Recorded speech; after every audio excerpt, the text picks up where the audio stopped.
नमस्कार, मैं हूं आपके साथ हेमंत कुमार और आज तारीख है 22 अप्रैल 2026 की। युद्ध के हालात क्या हैं ये तो समझेंगे ही, साथ ही साथ हॉर्मुज से एक बहुत बड़ी खबर आ रही है, उस पर भी नज़र डालेंगे, उस पर विस्तार से हम आपको बताएंगे। और इसके अलावा आज बात करने वाले हैं हम सीज़ फायर को लेकर के, क्योंकि अमेरिका ईरान के बीच में सीज़ फायर की अवधि जो है ख़त्म होने के बाद में ट्रंप का नया बयान क्या है और ट्रंप का ये नया बयान क्या इशारा करता है, इस पर भी हम बात करने वाले हैं। तो सबसे पहले हम बात कर लेते हैं हॉर्मुज से आ रही इस वक्त की सबसे बड़ी खबर की, क्योंकि हॉर्मुज में भारत आ रहा एक जहाज़ गुजरने की कोशिश कर रहा था और उसे रोक दिया गया है, ये जानकारी सामने आई है। वहीं आपको बता दें कि ईरान ने इस जहाज़ को रोका है, इस्लामिक गार्ड ने इस जहाज़ को अपने कब्जे में ले लिया और आरोप यह है कि ये बिना अनुमति के हॉर्मुज से गुजर रहा था। थोड़ा विस्तार से देखते हैं कि दरअसल ईरान की जो इस्लामिक रिवोल्यूशनरी गार्ड हैं आईआरजीसी, और आईआरजीसी ने हॉर्मुज स्ट्रेट में से भारत आ रहे एक जहाज़ को रोका है और उसको अपने कब्जे में लिया। ईरान ने आरोप लगाया कि ये जो जहाज़ है बिना अनुमति के ईरान की हॉर्मुज को पार कर रहा था, हॉर्मुज से होकर के गुजर रहा था। दरअसल इस जहाज़ पर लाइबेरिया का फ्लैग लगा हुआ है। एपामिनोडेस नाम का ये कंटेनर शिप जो है वो गुजरात के मुंद्रा तक आ रहा था, इस तरह की जानकारी है, लेकिन इसे बीच में रोक दिया गया है, इसे जब्त कर लिया गया है।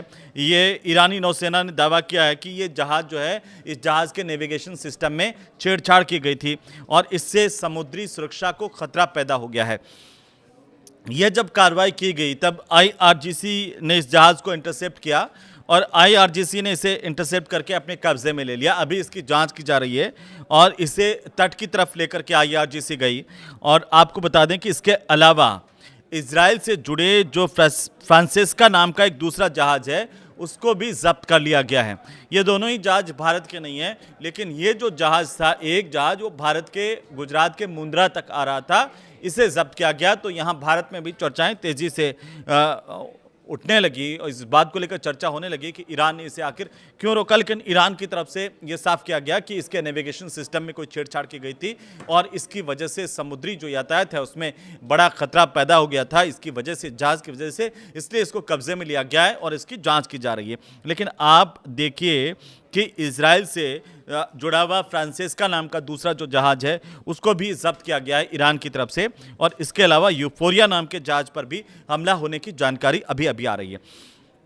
इससे पहले ये खबरें इस तरह की आ रही थी कि एक जहाज़ पर ईरान के पास फायरिंग हुई है, लेकिन जबकि दूसरा ओमान के तट के पास में क्षतिग्रस्त हुआ है, इस तरह से। लेकिन अभी जो हॉर्मुज की स्थितियां हैं वो आप कह सकते हैं कि वहां से गुजरने वाले जहाज़ों के लिए अच्छी नहीं कही जा सकती। हमले भी हो रहे हैं और लगातार कार्रवाई भी हो रही है, तो इस तरह से अभी आप समझिए कि हॉर्मुज पूरी तरह से लॉक की स्थिति में है। लेकिन अभी आप देखिए कि अब बात कर लेते हैं आखिर सीज फायर पर, क्योंकि ट्रंप का एक बयान आया। ट्रंप ने कहा कि पाकिस्तान ने उनसे अपील की थी और पाकिस्तान की अपील पर ट्रंप ने कहा कि सीज फायर की अवधि को हम बढ़ा रहे हैं। हालांकि ये नहीं बताया कि कितने दिन सीज फायर को बढ़ाया गया है। ट्रंप ने यह कहा कि अमेरिका पाकिस्तान की अपील पर ईरान के साथ चल रहे युद्ध विराम यानी कि सीज फायर को आगे बढ़ा रहा है, और जैसा मैंने कहा कि कितने दिन के लिए आगे बढ़ा रहा है इस पर कोई जानकारी नहीं है, लेकिन ये अच्छी बात है कि जो सीज फायर की अवधि है वो आगे बढ़ी है।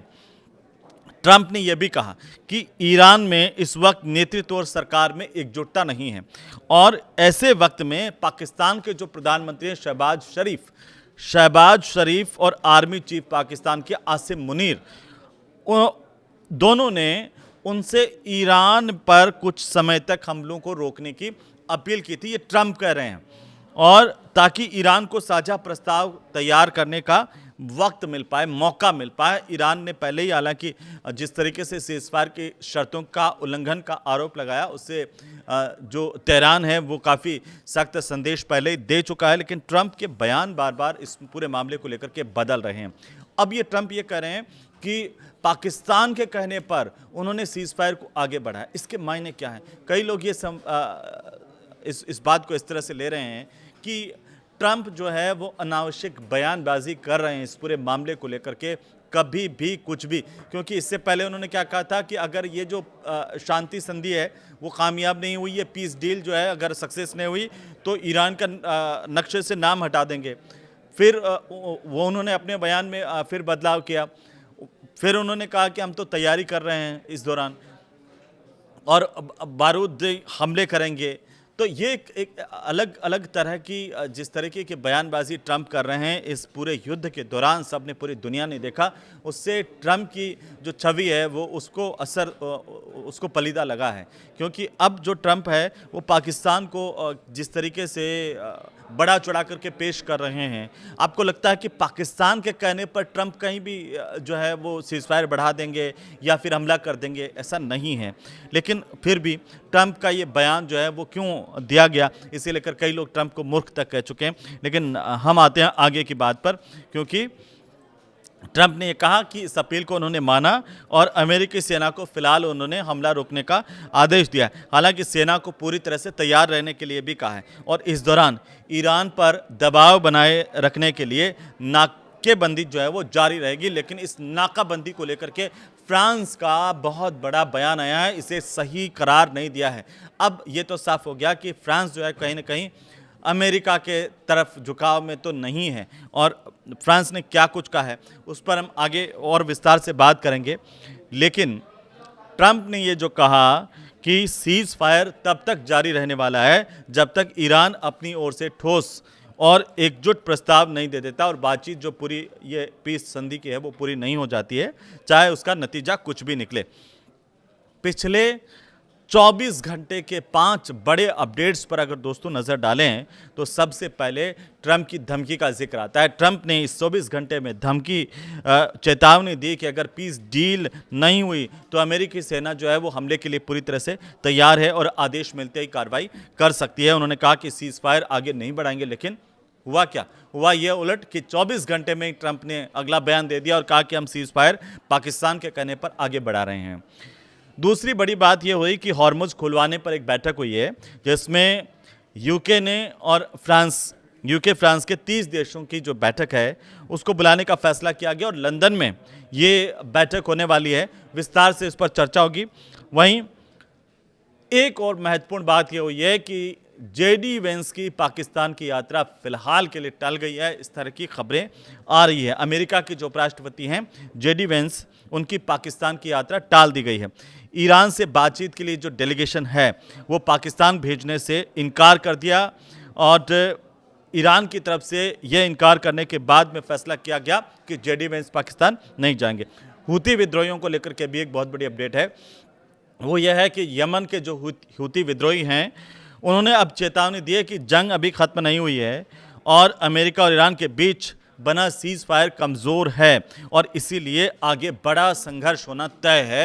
ये हूती विद्रोहियों की तरफ से बताया गया है। फ्रांस की टिप्पणी जिसका जिक्र हम कर रहे थे वो भी इन्हीं 24 घंटों में बहुत बड़ी अपडेट हुई है कि फ्रांस के जो राष्ट्रपति हैं इमैनुअल मैक्रों, उन्होंने हॉर्मुज स्ट्रेट की नाकाबंदी को अमेरिका की बहुत बड़ी गलती करार दिया है। फ्रांस ने कहा कि ये इस फैसले के बाद ईरानी अधिकारियों ने अपना शुरुआती जो रुख था वो बदल दिया। कहीं ना कहीं हॉर्मुज को लॉक करने की, उस पर नाकाबंदी करने की गलती अमेरिका ने की है।